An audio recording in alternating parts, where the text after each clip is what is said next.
พอดำไล่ตะเกียบมึงแหละเทียมเลยใกล้ทำมันยังว่ามึงยิงจะพ่อมึงแหละเรามาหาหน้าจักรเลยตัวนี้เชี่ยวมันเนี่ยมึงเจี๊ยดก็รีน้อยมันเนี่ยก็รีนั่งหัวมันถ่ายตัวตัวบ่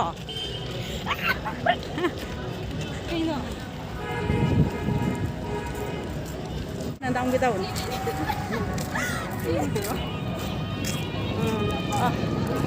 พอดำนาฬิกาขับวันเลยมีอย่างมันนั่นยังมองกันดินึกที่เลยใช้ขัดจับตัวมันจะยาวดี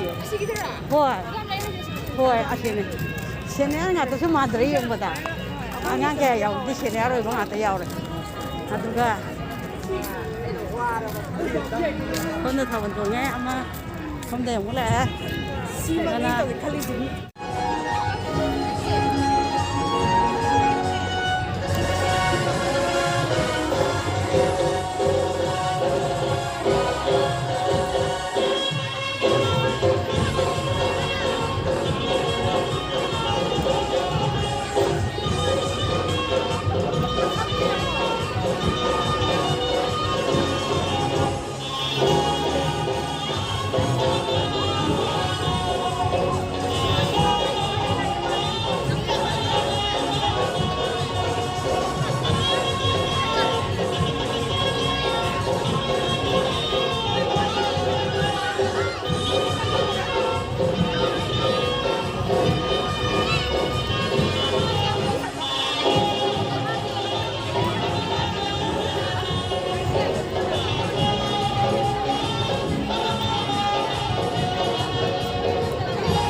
เราเลยแล้วตัวเยี่ยวนะสิ